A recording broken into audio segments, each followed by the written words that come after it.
les femmes ont pu obtenir les mêmes conditions que les hommes. Même pas, même pas un siècle. Donc c'est plutôt pas mal. Assez utopique de votre part de croire qu'on a obtenu les mêmes droits que les hommes. Et pourquoi ça s'est fait?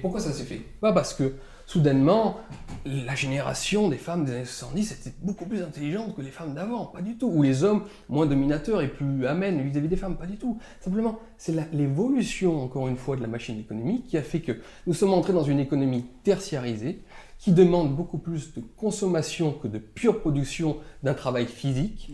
Donc des petits boulots qui demandent en règle générale d'avoir le cul posé sur une chaise, surtout aujourd'hui, devant un ordinateur, et là je vous le conseille tout à fait, une femme peut faire aussi bien, voire mieux le travail que n'importe quel homme.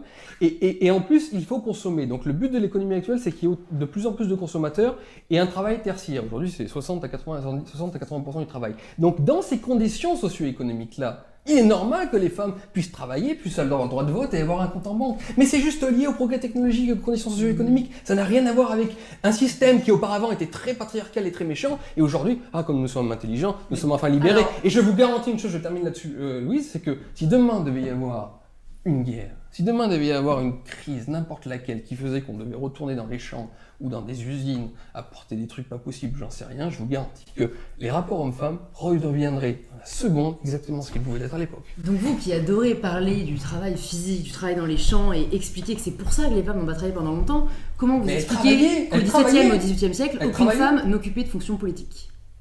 Mais c'est pas vrai, je vous en citer plein, mais vous plaisantez ou quoi? Oui, mais c'est une plaisanterie. Vous en citez plein, c'est vrai qu'elles sont tellement connues. Mais vous savez qui faisait la politique sous Louis XV? C'était la Pompadour. Le nombre de... Elle était tellement sur le devant de la scène. Bah évidemment, alors là, d'ailleurs, c'est ce qui a provoqué la révolution.